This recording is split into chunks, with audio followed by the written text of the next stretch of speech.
Bismillahirrahmanirrahim. Alhamdulillah, pada pagi hari ini kita dapat bertemu kembali pada pembelajaran tema 2 subtema 1 BB2. Alhamdulillah, pagi ini kita diberikan kesehatan oleh Allah Subhanahu wa taala untuk dapat melanjutkan pelajaran kita kali ini. Ibu harap kalian sehat-sehat selalu. Amin, amin, ya rabbal alamin. Baiklah, kita akan memasuki materi pembelajaran 2, yaitu tentang sistem pernapasan pada manusia. Semua makhluk hidup di muka bumi ini bernapas. Tanpa bernapas, kita tidak bisa hidup. Dalam bernapas, kita mendapatkan oksigen. Bukan hanya manusia yang mendapatkan oksigen, semua makhluk hidup seperti hewan dan tumbuh-tumbuhan.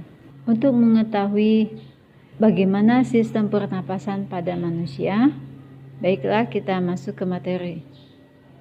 Sistem pernapasan pada manusia merupakan ciri utama dari makhluk hidup, di mana proses pengambilan oksigen atau O2 dari udara dan mengeluarkan karbon dioksida atau CO2 serta uap air atau yang disebut dengan H2O.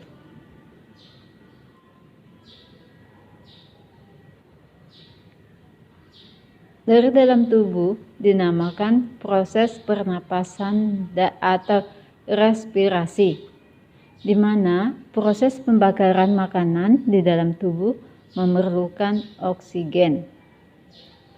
Tubuh menghasilkan energi yang nantinya digunakan untuk beraktivitas, misalnya bekerja, bermain, belajar, dan aktivitas yang lainnya.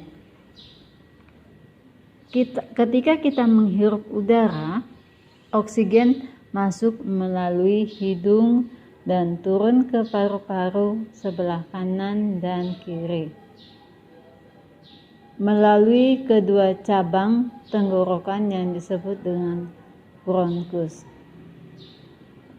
Bronkus ini terletak di dalam paru-paru, yang mana bercabang-cabang menjadi bagian lebih kecil yang disebut dengan bronkiolus,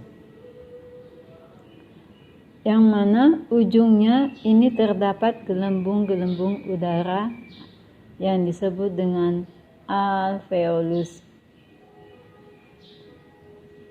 Baiklah, kita akan masuk ke proses pernapasan pada manusia. Proses pernapasan pada manusia melalui beberapa tahap, yaitu pertama melalui rongga hidung, yang mana dalam rongga hidung ini merupakan alat pernapasan terluar,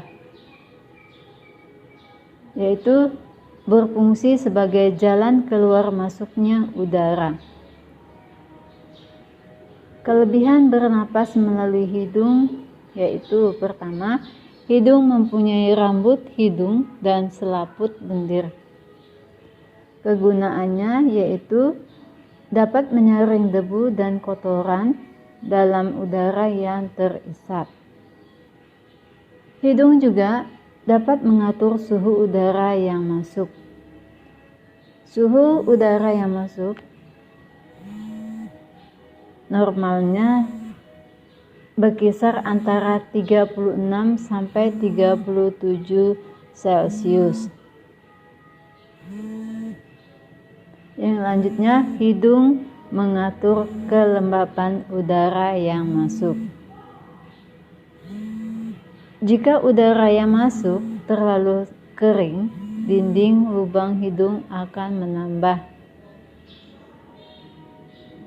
udara yang dihirup dengan uap air cadangan. Proses pernapasan yang kedua yaitu melalui batang tenggorokan atau trakea, di mana batang tenggorokan ini tersusun atas tulang rawan yang berbentuk cincin atau gelang. Pada dinding tenggorokan ini terdapat selaput lendir dan rambut-rambut halus yang selalu bergetar.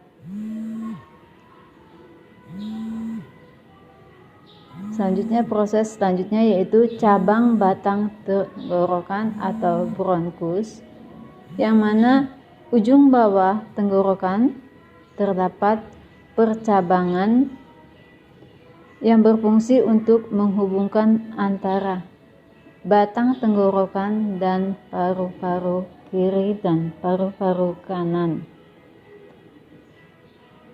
Selanjutnya bronkiolus, yaitu bercabang-cabang yang disebut dengan anak cabang batang tenggorokan, yang mana bronkiolus ini menuju paru-paru kanan bercabang 3, sedangkan menuju paru-paru kiri bercabang 2. Pernapasan selanjutnya melalui paru-paru atau dengan pulmo. Paru-paru manusia berjumlah sepasang dan terletak di dalam rongga dada. Sedangkan paru-paru kiri terdiri atas 2 gelambir. Paru-paru dilindungi selaput pelindung yang disebut dengan pleura.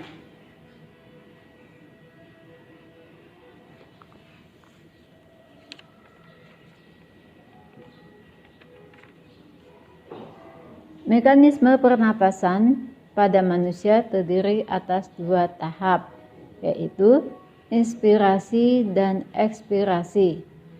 Inspirasi adalah proses pengambilan napas, sedangkan ekspirasi adalah proses pengeluaran napas.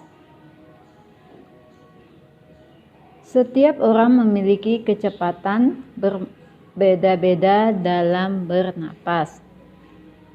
Cepat lambatnya seorang menarik napas tergantung aktivitas yang sedang dilakukan.